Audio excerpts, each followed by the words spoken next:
ერთსულოვნად და კატეგორიულად გმობთ 2025 წლის ეგრეთ წოდებულ ადგილობრივი არჩევნების ფარს, რომელიც არ წარმოადგენს არც დემოკრატიულ პროცესს და არც სახელმწიფოებრივ ინტერესებზე დაფუძნებულ პოლიტიკურ აქტს. მოუწოდებთ ყველა ოპოზიციურ პარტიას, ნუ მისცემთ რუსულ ძალას ლეგიტიმაციას. თქვენი ეგრეთ წოდებული ადგილობრივ არჩევნებში მონაწილეობით. ეს არ არის არჩევნები, ეს არის კონტროლირებული რუსული სპეცოპერაცია, რომელიც მიზნად ისახავს საერთაშორისო საზოგადოების შეცდომაში შეყვანას და რუსული დე-ფაქტო მმართველი ძალის ლეგიტიმურად წარმოჩენას. როდესაც პოლიტიკური ოპონენტები სისტემურად იდევნებიან, მრავალი მათგანი პატიმრობაში იმყოფება ან იძულებით ემიგრაციაშია. დამოუკიდებელი მედია იხურება და იდევნება. ოპოზიციური ჟურნალისტების ფიზიკური ლიკვიდაციის ცდილობებიც კი ფიქსირდება. მუქარა, დევნა და ძალადობა ყოველდღიურობად ქცეულა. არ არსებობს დემოკრატიის საბაზისო ინსტიტუტები.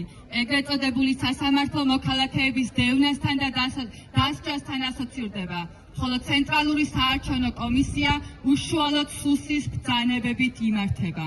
მიღებულია რეპრესიული და ანტიკონსტიტუციური კანონები, მათ შორის არჩევნებთან მიმართებაშიც, რაც მიზანმიმართულად კლავს ქვეყანაში დემოკრატიულ პროცესებს, აჩერებს ქვეყნის დასავლურ კურსს და ამკვიდრებს ავტოკრატიულ დიქტატორულ მმართველობას.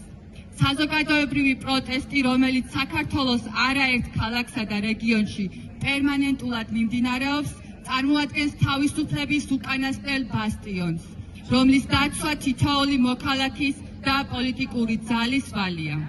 ამ ვითარებაში ეგრეთ წოდებულ არჩევნებში მონაწილეობა არა მხოლოდ პოლიტიკური შეცდომაა, ეს ისტორიული ღალატია. ეს ნიშნავს გახდეთ ბიძინა ივანიშვილის რუსული გეგმის შემსრულებელი და დაეხმაროთ ავტორიტარულ ძალას საერთაშორისო ლეგიტიმაციის მოპოვებაში. მოვითხოვთ საჯაროდ და ერთმნიშვნელოვნად დააფიქსიროთ პოზიცია არაუგვიანეს 20 ივნისამდე. დაგმობთ თუ არა ეგრეთ წოდებულ არჩევნებში მონაწილეობას. მტკიცეთ თქვათ უარი იმიტირებულ მანიპულაციურ პროცესში ჩართვაზე, რომელიც მხოლოდ რუსეთის მიერ მხარდაჭერილ დე-ფაქტო მმართველ ძალას აძლევს დემოკრატიის ილუზიის შექმნის შესაძლებლობას. დარჩეთ ქართველი ხალხის ნებასთან თანხვედრაში, იმ მოქალაქეებთან, რომლებიც სიცოცხლის, თავისუფლებისა და ღირსების ფასად იცავენ საქართველოს ევროპულ მომავალს. ეს არ არის ტაქტიკური არჩევანი, ეს არის მორალური და ისტორიული გამოცდა.